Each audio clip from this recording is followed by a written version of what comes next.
हम रोज भगवान के सामने हाथ जोड़ करके मांगने खड़े हो जाते हैं कि भगवान हमें पैसा दे दो, हमें नौकरी दे दो, हमारी बीमारी ठीक कर दो।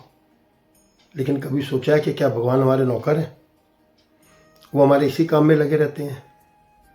आप समझें कि अगर एक बच्चा रोज अपने पापा के पास जाकर के सिर्फ पैसे ही मांगता है तो क्या वो रिश्ता रह जाता है?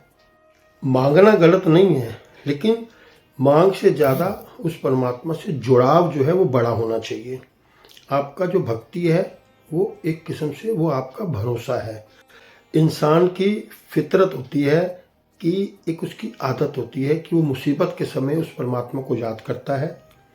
जब काम निकल जाता है तो वो भूल जाता है। और हम परमात्मा को क्या दे रहे हैं? वक्त दे रहे हैं, सच्चाई दे रहे हैं, विश्वास के साथ हम उनके अपने बन रहे हैं, हम उनको श्रद्धा दे रहे हैं, या एक नाम जप का जो है हम सौदा ही कर रहे हैं।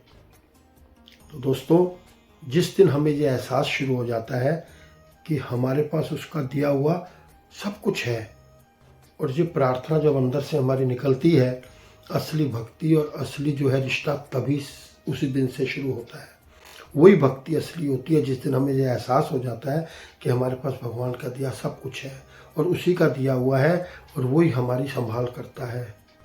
तो दोस्तों, मांगना बुरा नहीं है, लेकिन मांगने से बड़ी जो है हमें उस परमात्मा पे भरोसा, श्रद्धा, सच्चाई, विश्वास ऐसा होना चाहिए कि हमें ऐसा लगे कि जो मुसीबत आ रही है वो परमात्मा हमें सिखाने के लिए, हमें मजबूत बनाने के लिए ही, हमें वो हमारी परीक्षा लेने के लिए वो हमें कोई मुसीबत दे रहे हैं और अपने आप ही हमें उस परीक्षा से पास कर देंगे, उस मुसीबत से निकाल देंगे।